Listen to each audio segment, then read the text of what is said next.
नमः शिवाय। प्रिय भक्तों, शतरुद्र संहिता में वर्णित भगवान शिव का यतिनाथ एवं हंस नामक अवतार की कथा इस प्रकार है। अर्बुदाचल नामक पर्वत के समीप एक भील रहता था जिसका नाम था आहुक। उसकी पत्नी को लोग आहुका कहते थे। वह उत्तम व्रत का पालन करने वाली थी। वे दोनों पति पत्नी महान शिव भक्त थे और शिव की आराधना पूजा में लगे रहते थे।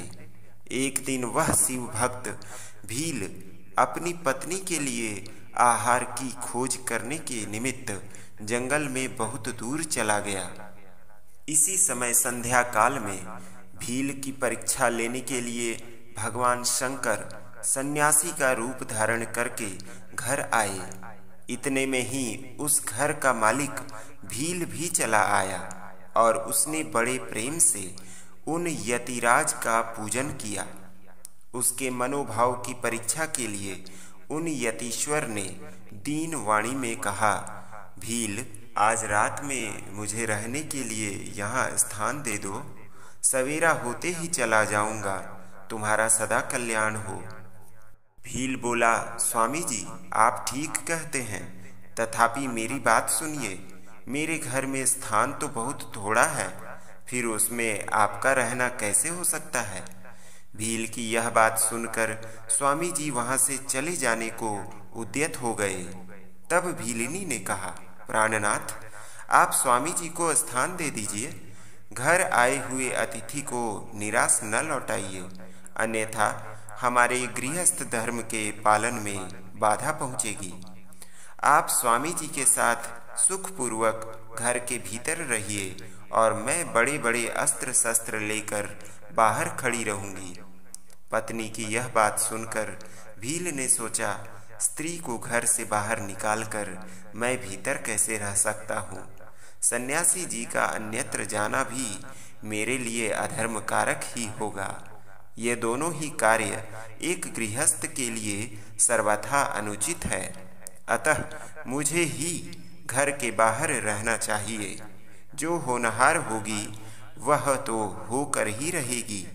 ऐसा सोचकर आग्रह करके उसने स्त्री को और सन्यासी जी को सानंद घर के भीतर रख दिया और स्वयं वह भील अपने आयुध पास रखकर घर से बाहर खड़ा हो गया।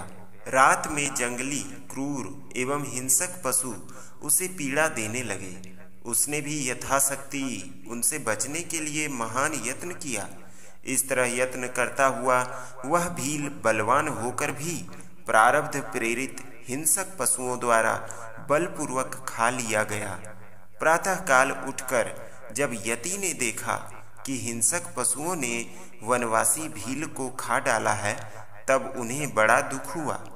सन्यासी को दुखी देखकर भीलिनी दुख से व्याकुल होने पर भी धैर्यपूर्वक उस दुख को दबाकर यूं बोली, स्वामी जी, आप दुखी किस लिए हो रहे हैं। इन भील राज का तो इस समय कल्याण ही हुआ।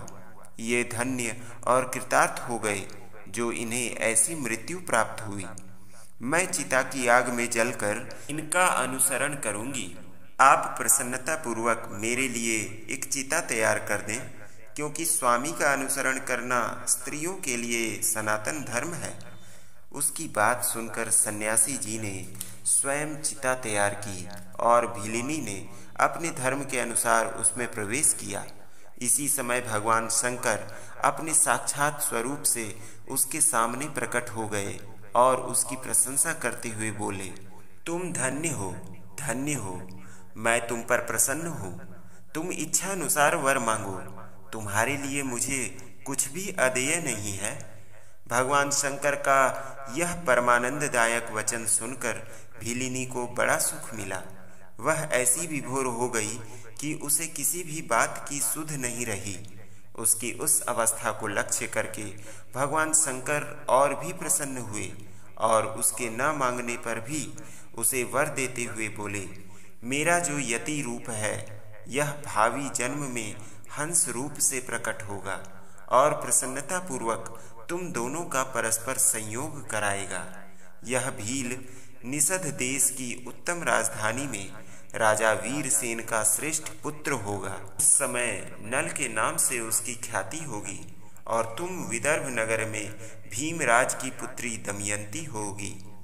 तुम दोनों मिलकर राजभोग भोगने के पश्चात वह मोक्ष प्राप्त करोगे जो बड़े बड़े योगीश्वरों के लिए भी दुर्लभ है।